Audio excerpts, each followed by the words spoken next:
Nous sommes de retour à l'Institut du Bodylift à l'hôpital Saint-Joseph à Paris qui prend en charge les séquelles des patients qui ont perdu beaucoup de poids. Et l'amaigrissement rapide ne laisse pas les corps indemnes. La peau en excès est plutôt disgracieuse et gêne les patients pour s'habiller. Ils sont nombreux à en souffrir. Pourtant, seuls 25% d'entre eux ont recours à la chirurgie réparatrice post-amaigrissement. Méconnue, elle permet pourtant de limiter la reprise de poids, d'augmenter la qualité et l'espérance de vie des patients. À l'hôpital Saint-Joseph, cet institut français du bodylift a décidé d'en faire sa spécialité. Attention aux images de chirurgie qui peuvent être très impressionnantes. Reportage Anne-Laure Jean, Marc Lavastrou et Stéphane Joviado. Donc on va refaire un petit cours sur le bodylift inférieur, parce que c'est quand même quelque chose qu'on fait beaucoup, et puis on va revoir un peu les dessins. La perte de poids massive, ça provoque un excès cutané, avec des excès de graisse localisés à certains endroits, et il va falloir en tenir compte lors de nos chirurgies. Aujourd'hui encore, le bodylift fait peur. Si la chirurgie de l'obésité a explosé, seulement 20% des patients ont recours ensuite à une chirurgie réparatrice. Par manque d'informations souvent, mais aussi parce que les praticiens diabolisent à tort cette intervention. Cette chirurgie, elle est un peu considérée comme une chirurgie difficile, éprouvante physiquement parce que ça dure longtemps. Ça, c'est pas le cas. Les suites sont considérées comme très lourdes. Vous entendrez des chirurgiens qui vous diront il faut transfuser tous les patients, il y a des embolies pulmonaires, ils font des hématomes, ils s'infectent. Oui, il y en a, comme tout le monde, mais ce type de complications, c'est rarissime. Pour en finir avec les idées reçues, le Dr Schmitt et son équipe ont créé un diplôme universitaire. Joseph est interne. Il est venu spécialement du Liban pour apprendre ces techniques. Des patients ne se sentent pas bien dans leur peau. En faisant cette chirurgie, ils voient le résultat après. Donc ils sont très reconnaissants, nos patients, surtout les patients post-amaigrissement. Et ça donne du bonheur à n'importe quel chirurgien, tant plasticien ou d'autre. Former plus de professionnels est d'autant plus important que dans cette spécialité, il existe beaucoup de ratés. Ça va, Xanax? Rodolphe en a malheureusement fait les frais. Regarde, ça dépasse là.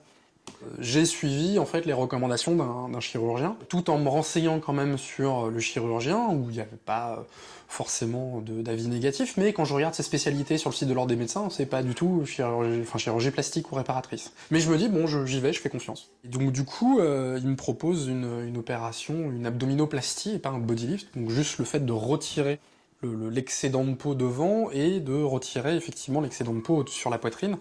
Donc on appelle ça, je crois, une mastectomie. Et je dis, banco, j'y vais. Mais pour Rodolphe, l'abdominoplastie n'était pas la bonne solution. Il avait l'impression que c'était pas fini, que c'était pas abouti.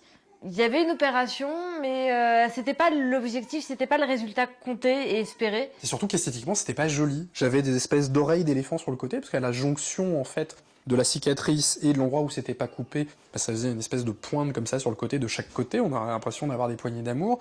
Le trait était pas droit, la poitrine, je trouvais pas ça très joli, c'est-à-dire qu'on voyait pas les cicatrices, on les voit toujours pas. Mais je trouve que ça donne pas ce que je voulais que ça donne. Salut. Rodolphe ne s'est pas laissé abattre. Après 20 ans d'obésité, son corps de rêve, il y tenait. Il est donc retourné sur la table d'opération pour subir un bodylift. 2 ans après, les cicatrices sont toujours visibles, mais il les assume. Ici, il y a des cicatrices. Voilà, comme pour ma mastectomie. Ce qui va rester, ce que je trouve un peu disgracieux, ça va plutôt être ce qu'il y a dessous. Il faut que je fasse un peu de gonflette pour que ça parte. Et sinon, au niveau du bodylift, c'est juste là. Ouais, donc ça fait tout le tour du corps. Normalement, au niveau des fesses, c'est bien parlant. Ça fait une jolie petite marque de string. Évidemment, j'ai une image d'épinal du corps parfait que je voudrais, où j'ai le six-pack, etc. J'ai fait une croix dessus, psychologiquement, mais oui, techniquement, c'est quand même vachement mieux qu'avant. Je peux me regarder dans la glace sans avoir trop honte de moi. Grâce à la chirurgie réparatrice, Rodolphe a enfin appris à aimer son corps. Et il l'entretient. Après des années de souffrance, sa lutte contre l'obésité, il en a fait sa force. Moi, je suis une vraie midinette, j'adore les fringues. Mon but, c'était de pouvoir mettre des t-shirts compressifs sans que ça déborde de partout. C'est pas encore parfait, mais c'est déjà ça. Il n'a pas les obliques aussi saillants qu'il l'espérait, ni les pectoraux aussi musclés. Mais après avoir perdu 70 kilos, Rodolphe a de quoi bomber le torse.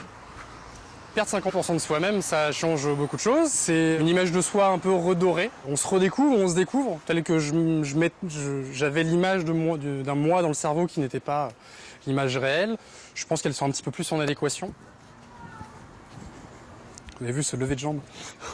Sa chirurgie réparatrice n'est pas une pilule miracle, simplement un coup de pouce. un premier pas vers une nouvelle vie. Mais Rodolphe garde dans un coin de sa tête une pensée qui ne le quitte jamais. Un ancien fumeur ne dira jamais « je ne fume pas », il dira « je ne fume plus ». Nous c'est pareil, on n'est pas normal, on est des anciens gros. On est plus gros mais on est toujours des anciens gros, donc on garde ça à l'esprit. Et ça a beau parfois être un peu compliqué à gérer, parce qu'il faut l'assumer, mais en même temps ça nous rappelle aussi le parcours qu'on a eu, et pourquoi on en est là, et comment on en est arrivé là, et tous les efforts qu'on a dû fournir, entre guillemets, malgré que le chirurgien bosse bien, pour arriver à un stade assez jouissif d'un point de vue personnel. Merci beaucoup à lui et à tous nos témoins.